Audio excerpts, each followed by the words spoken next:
यार इतनी नॉलेज तो मुझे कभी किताबों से भी नहीं मिली जितनी नॉलेज ये लोग दे रहे हैं। सलाम नमस्ते guys, welcome back to my reaction channel reactors from Pakistan. आज की हमारी जो वीडियो है वो ये है कि इंडिया में ग्लोबल वार्मिंग बहुत ज़्यादा हो चुकी है, बल्कि पूरे एशिया में हो चुकी है। तो उसके ऊपर जो वीडियो है वो अभी ये न्यू भाई हैं उनकी एक वीडियो है, हम उस पर रिएक्ट करते हैं, देखते हैं कि हीट वेव्स जो हैं उनके कारण क्या बनता है, ये ग्लोबल वार्मिंग हम कैसे रोक सकते हैं, ये इसके क्या कारण है। तो let's dive into the video. देश जल रहा है लिटरली। ये इमेज देखिए, हीट वेव्स की वजह से सैटेलाइट से देखा जाए तो भारत कुछ ऐसा दिखता है। यानी right now at this very moment Saudi Arabia, Oman, Sudan और अफ्रीका के कई सारे देशों से ज्यादा गर्म भारत है। हीट वेव एक नेशनल इमरजेंसी है और अभी तो गर्मी बस शुरू ही हो रही है। ये साल भारत का हॉटेस्ट समर होने वाला है। आगे जाकर मई के महीने में क्या होगा हम इमेजिन भी नहीं कर सकते। लेकिन ये वीडियो सिर्फ प्रॉब्लम्स पर बात करने के लिए नहीं है। वीडियो के एंड में हम सोल्यूशन भी डिस्कस करेंगे, जिसमें आपका, मेरा और सरकार का भी एक्टिव पार्टिसिपेशन जरूरी है। ज़ाहिर सी बात है, जब कोई बंदा प्रॉब्लम बताता है कि भाई ये प्रॉब्लम है तो उसकी सॉल्यूशन भी होनी चाहिए उसके पास, तो वो भाई बता रहे हैं। अच्छा, वैसे अगर हम देखा जाए तो ये मसला सिर्फ इंडिया में नहीं है, ये मसला पाकिस्तान के अंदर भी है। कि पोल्यूशन इतनी ज़्यादा हो चुकी है, ग्लोबल वार्मिंग जो है वो हद से ज़्यादा आगे निकल गई है। यहाँ भी गर्मियाँ बहुत ज़्यादा होती हैं और इंतहा दर्जे की गर्मी होती है। इंडिया में भी वही हाल है, और इंडिया तो मतलब मुल्क भी बहुत बड़ा है, तो यहाँ पे ज़्यादा बुरा हाल होगा। देखते हैं क्या। हम हमारे हर व्यूअर को सोल्यूशन का हिस्सा बनाना चाहते हैं, इसीलिए अगर आपको हमारा काम अच्छा लगता है तो प्लीज चैनल को सब्सक्राइब कर हमें भी दीजिए। सब्सक्राइब आप में से करें। सिर्फ 30% लोगों ने ही चैनल को सब्सक्राइब किया हुआ है। अगर किसी वजह से आप उस लाल सब्सक्राइब बटन भारत को गरीब बनाती है। बात सुनने में अजीब लगती जरूर है, बट लिसन टू मी। आज भी भारत का 75% पॉपुलेशन यानी 4 में से 3 लोग फिजिकल लेबर रिलेटेड काम करते हैं। खेती करते हैं, बिल्डिंग्स बनाते हैं, रास्ते के बगल में स्टॉल लगाकर कुछ बेचते हैं। और ये काम होता कब है?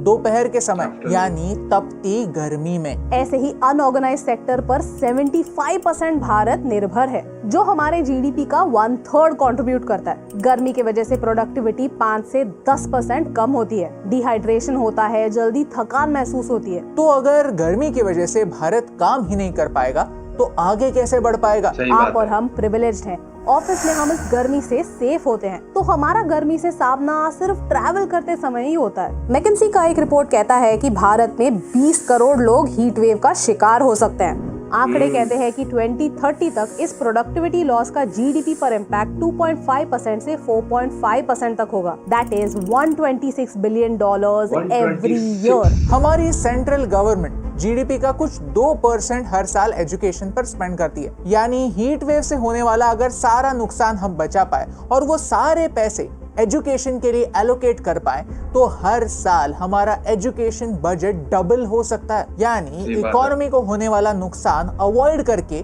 वही पैसा अच्छे कामों के लिए यूज हो सकता है। यही सेम चीज़ जो पाकिस्तान के लिए भी हो सकती है। अब क्या आपको लगता है कि ये सारी बातें हमारे लीडर्स नहीं जानते?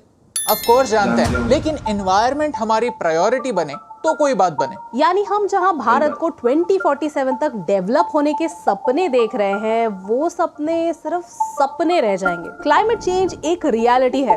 सोनम वांगचुक सर लद्दाख पे बैठ के पिछले 2 महीनों से चिल्ला चिल्ला कर सबको वही बता रहे हैं। लद्दाख तो वो एरिया नहीं जहाँ पे मतलब पहाड़ी इलाका है, पहाड़ काफी सारे हैं। यहाँ पे तो गर्मी भी इतनी नहीं होती होगी मेरे ख्याल से। लेकिन उनकी प्रोटेस्ट को एड्रेस करने के बजाय सेक्शन 144 लगाकर उनकी आवाज को दबाया जा रहा है। ये हमारे देश की एक सैड रियलिटी है, जिसे अनदेखा करना हमारी सबसे बड़ी भूल होगी, क्योंकि क्लाइमेट काफी अनबायस्ड होता है। उसे फर्क नहीं पड़ता कि आप लेफ्ट विंग हैं या राइट विंग, फर्क नहीं पड़ता कि आप किस पॉलिटिकल पार्टी को वोट देते हैं या फिर कौन सा रिलीजन फॉलो करते यार क्लाइमेट का क्या काम कि आप इस पार्टी से हो, उस पार्टी से हो, इस देश से या उस देश से हो। उसका काम तो ये है कि गर्मी बरसाना या सर्दी बरसाना, जो कि हमारी ही वजह से, हमारी ही गलतियों की वजह से हो रहा है। क्लाइमेट सिर्फ फैक्ट देखता है, और फैक्ट यही है कि भारत दुनिया का 3rd मोस्ट वल्नरेबल देश है। यानी क्लाइमेट चेंज का इम्पैक्ट जिन देशों पर सबसे ज्यादा होगा, उस लिस्ट में तीसरा नंबर भारत का है। किसी भी रैंक से ज्यादा ये रैंक हमारे लिए जरूरी होना चाहिए। बट वेट, एसी है ना? हम सोचते हैं कि गर्मी है तो क्या हुआ, एसी चला देंगे। लेकिन एसी से गर्मी कम नहीं होती, एसी से गर्मी बढ़ती है। क्यों? वो कैसे? क्योंकि एसी इलेक्ट्रिसिटी पर चलता है और भारत में ज्यादातर इलेक्ट्रिसिटी थर्मल पावर प्लांट से यानी कोल से आती है, जो जलाकर हम हवा में कार्बन रिलीज भी करते हैं और पोल्यूशन भी बढ़ाते हैं। इंटरनेशनल एनर्जी एसोसिएशन का डेटा देखते हैं। उनके वर्ल्ड एनर्जी रिपोर्ट 2023 में भारत के एसी यूज के बारे में कई इंटरेस्टिंग इंसाइट्स हैं। भारत में आज 100 में से 24 घरों में एसी है, अमेरिका में 100 में से 85 घरों में एसी है और चाइना के अर्बन एरियाज में ऑलमोस्ट हर घर में एसी होता है। 2050 तक एसी यूनिट्स इन यूज 9 गुना बढ़ जाएंगे। इनफैक्ट ये रिपोर्ट कहता है कि 2050 तक एसी यूज करना तो एक आर्टिफिशियल वो है ना, मतलब एक टेम्परेरी कह लो आप, कि टेम्परेरी सोल्यूशन है कि आप एसी यूज कर रहे हो, आपका कमरा है, आपका घर जो है वो कूल है, या आपका ऑफिस, लेकिन आप गर्मी से कैसे बचोगे जब बाहर निकलोगे? तो बाहर तो एसी नहीं होगा। अगर आप गाड़ी में भी निकलते हो तो कब तक गाड़ी में बैठोगे? हमारा एसी से रिलेटेड पावर डिमांड पूरे अफ्रीका के कॉन्टिनेंट से भी ज्यादा होगा, विच इज क्रेजी। एसी चलाना शॉर्ट टर्म में तो एक सोल्यूशन है, लेकिन लॉन्ग टर्म में एक प्रॉब्लम है जो हमें महंगा पड़ सकता है। चैप्टर हीट वेव्स होती क्या है? ओके, तो हमने हीट वेव्स का हमारी इकोनॉमी पर होने वाला इम्पैक्ट समझा, लेकिन हीट वेव एक नेशनल इमरजेंसी क्यों होनी चाहिए? एक्चुअली ये हीट वेव होती क्या है? क्या आप कभी सौना में बैठे हो या फिर किसी ऐसे कमरे में जहां बाहर से हवा आती जाती नहीं है, पसीने छूटने लगते हैं? हीट वेव्स तब फॉर्म होते हैं जब एक एरिया के एटमॉस्फेयर में हाई प्रेशर सिचुएशन क्रिएट होता है। ऊपर के एटमॉस्फेयर में हाई प्रेशर होने की वजह से विंड्स ग्राउंड की तरफ ट्रैप हो जाते हैं और ग्राउंड जो हीट रिफ्लेक्ट करता है वो हीट इस एरिया में ट्रैप हो जाता है और उस एरिया से निकल नहीं पाता। इस हाई प्रेशर इतनी नॉलेज तो मुझे कभी किताबों से भी नहीं मिली जितनी नॉलेज ये लोग दे रहे हैं। एरिया में विंड्स आ नहीं पाते और जो हीट है वो भी ट्रैप हो जाती है, kind of like a pressure cooker. Heat wave गर्मी, सर्दी या बारिश की तरह कोई सीजन नहीं है। हीट वेव एक कंडीशन है। हीट वेव तभी डिक्लेयर होता है जब टेम्परेचर एक पर्टिकुलर लिमिट के ऊपर जाए। As per Indian Meteorological Department, plain area में 5 डिग्रीज अबव मेन टेम्परेचर और 40 डिग्री से ज्यादा टेम्परेचर, हिली एरियाज में 5 डिग्रीज अबव मेन टेम्परेचर या फिर 35 डिग्री से ज्यादा टेम्परेचर। हिली एरिया में 35 डिग्री जाता है? मतलब सख्त गर्मी में जाता होगा, जून जुलाई या अगस्त वगैरह में। उससे इसके अलावा तो मेरा नहीं ख्याल जाता, बल्कि यहाँ पे तो मेरे ख्याल से नहीं जाता, 30 तक जाता होगा शायद पाकिस्तान में। कोस्टल एरिया में 5 डिग्री अबव मेन टेम्परेचर या फिर 37 डिग्री टेम्परेचर। इकोनॉमी का लोगों की प्रोडक्टिविटी से कनेक्शन होता है, हैप्पीनेस से कनेक्शन होता है, और लोगों का हैप्पीनेस का वहां के टेम्परेचर से। Let me give you an example. पिछले महीने सही बात है, कुछ लोग होते हैं इनको गर्मियां पसंद होती हैं और कुछ लोग होते हैं इनको सर्दियां पसंद होती हैं, लेकिन अगर हद से ज्यादा गर्मी या हद से ज्यादा सर्दी हो तो वो भी नहीं बर्दाश्त कर पाएगा भाई। हम फिनलैंड में थे जो पिछले 7 सालों से बैक टू बैक दुनिया की हैप्पीएस्ट कंट्री का खिताब जीती है। बात सिर्फ फिनलैंड की नहीं, सारे नॉर्डिक कंट्रीज जो कूल कंट्रीज हैं वो हैप्पीनेस इंडेक्स में भी टॉप पर आते हैं। क्यों? क्योंकि हमने ठंड से बचने के इनोवेटिव तरीके तो ढूंढे हैं। हम जैकेट्स पहन सकते हैं, छोटी सी फायरप्लेस बना सकते हैं, अपने घरों को इंसुलेट कर सकते हैं ताकि बाहर की ठंडी अंदर ना आए, लेकिन हमारे शहरों ने गर्मी के कोई सोल्यूशन ढूंढे ही नहीं है। जब हैप्पीनेस इंडेक्स में भारत का नाम हमारे यहाँ पे तो एसी लगा लो, गर्मी का सोल्यूशन निकल गया, गर्मी खत्म हो गई।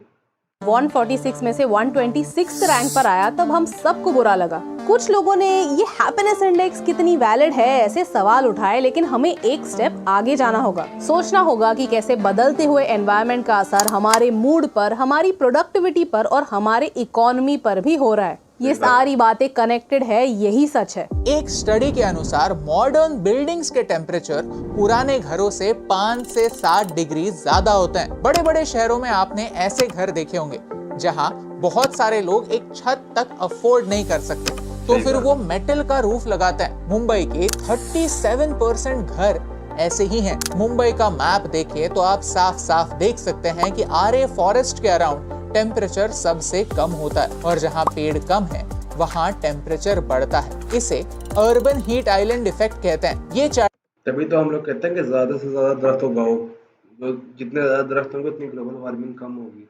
देखिए, मुंबई के हर वार्ड को एनालाइज किया गया और उससे साफ साफ दिखता है कि जिस वार्ड में वेजिटेशन कम है वहां पर टेम्परेचर्स हाई हैं। Chapter 3 solutions. अगर भारत में बढ़ते चलो सॉल्यूशंस देखते हैं, और मुझे भी ये सुनने की जरूरत है कि सॉल्यूशंस क्या क्या हो सकते हैं, बल्कि मुझे क्या पूरा पाकिस्तान को भी सुनना चाहिए, क्योंकि इसमें अगर इंडिया जो टेम्परेचर इंडिया में है वही टेम्परेचर पाकिस्तान में भी है।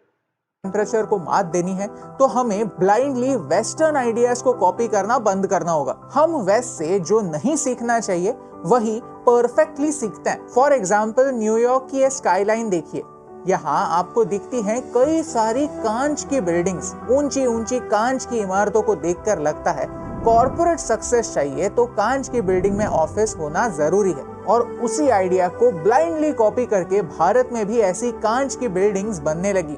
ये कितना स्टूपिड है पता है? न्यूयॉर्क में समर्स में एवरेज टेम्परेचर होता है 27 डिग्री सेल्सियस और मुंबई में 35 डिग्रीज। यानी मुंबई बहुत सारा गर्म भी difference है, है। ज्यादा ह्यूमिड भी है और ट्रॉपिकल भी है। और न्यूयॉर्क में सर्दियों में बर्फ भी गिरती है। लेकिन मुंबई में कांच की बिल्डिंग्स होने से क्या फर्क पड़ता है? एक ही समय दो दो सूरज बनते हैं। ये देखिए, दोपहर के 4 दो बजे सूरज तो यहाँ है, लेकिन यहाँ भी है। इस ग्लास की बिल्डिंग से सनलाइट रिफ्लेक्ट होकर डबल सन इफेक्ट मिल रहा है, यानी डबल लाइट और डबल हीट भी। अब मुंबई जैसे शहरों में जहाँ सिर्फ 2 ही सीजन्स होते हैं, गर्मी और बहुत ज्यादा गर्मी, सोचिए क्या ये बेवकूफी नहीं है? उस कांच की बिल्डिंग में काम करने वाले लोग ट्रैवल करते समय भी इस फिनोमेनन को एक्सपीरियंस करते हैं और उन्हें पता भी नहीं चलता, क्योंकि हमने वेस्ट को कॉपी करना एक फैशन बना दिया है। और यार जितने एशियन कंट्रीज हैं सब कुछ यही करती हैं, वेस्ट को कॉपी करती हैं कि हम भी उनके जैसे दिखें। भाई उनका क्लाइमेट चेंज है, उनका टेम्परेचर चेंज है, उनकी जो जहाँ पे उनकी कंट्री है वो एक अलग जगह पे है और वो एक अलग कॉन्टिनेंट है। ये एशिया का जो कॉन्टिनेंट है यहाँ पे तो गर्मी बहुत ज़्यादा होती है।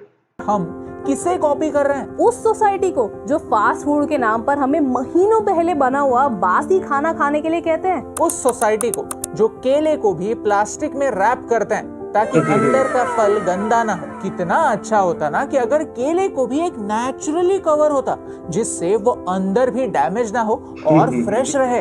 वो जो नेचर की इतनी इज्जत करते हैं कि पेड़ों को काट कर उनसे पेपर बनाकर अपनी टट्टी साफ करते हैं। जहाँ पानी सफिशिएंट है, इजीली अवेलेबल है। We have a lot to learn from the West and much more to unlearn. अगर कॉपी कर यार पॉजिटिव चीज़ें देखो, मतलब हम उनसे पॉजिटिव चीज़ें सीख के अपने ऊपर पॉजिटिव चीज़ें इंप्लीमेंट करें, ना कि हर चीज़ उठा उठा के इंप्लीमेंट करना शुरू हो जाए।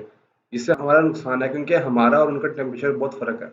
नहीं है तो हम सिंगापुर को क्यों कॉपी नहीं कर सकते, जिनका क्लाइमेट हमसे मेल खाता है, जिनके पास भी स्पेस का एक प्रॉब्लम है, लेकिन फिर भी बिल्डिंग्स कुछ ऐसे दिखते हैं। वर्टिकल गार्डन्स होते हैं जिनसे कम से कम स्पेस का मैक्सिमम इस्तेमाल होता है। ऐसे माइंडसेट चेंज की हमें जरूरत है। हमारे गुरुकुल सिस्टम में बच्चे बच्चे को सिखाया जाता था कि अपनी लाइफ में एक पीपल का पेड़, एक इमली का पेड़, 3 आंवला के पेड़ और 5 आम लगाएं। एक आम का पेड़ अपने पूरे लाइफ टाइम में 271 टन ऑक्सीजन प्रोड्यूस करता है और 81 टन कार्बन अब्सॉर्ब भी करता है।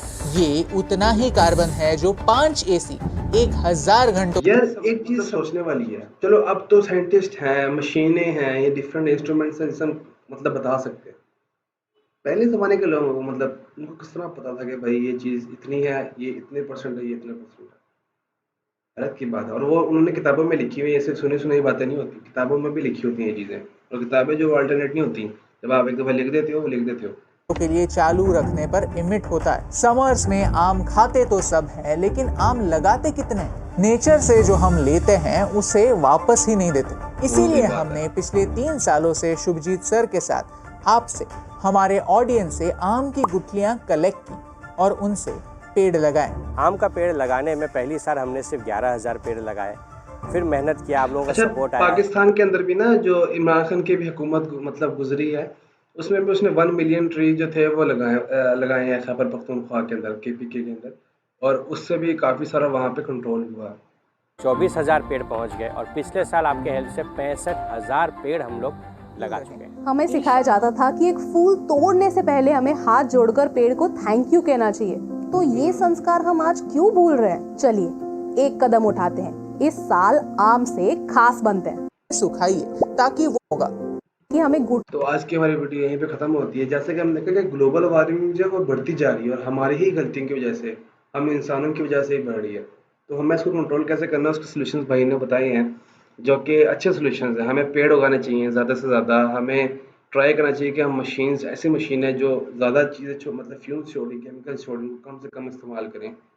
और अगर हम कुछ चीज़ इस्तेमाल कर रहे हैं, फॉर एग्जांपल अगर हम किसी पेड़ को काट रहे हैं या उससे फल ले रहे हैं, तो हमें उसके लिए वापस भी तो लगाना चाहिए ना, ताकि ग्लोबल वार्मिंग कम हो। ये सिर्फ इंडिया के लिए नहीं, ये पाकिस्तान के लिए भी सेम टू सेम ये वीडियो होनी चाहिए क्योंकि पाकिस्तान में भी काफ़ी सारी पोल्यूशन और ग्लोबल वार्मिंग बहुत ज़्यादा हो चुकी है। तो आज की हमारी जो वीडियो है वो यहीं पे ख़त्म होती है और इंशाल्लाह नेक्स्ट वीडियो में हम बहुत जल्द मिलेंगे। सी यू सून, पीस आउट।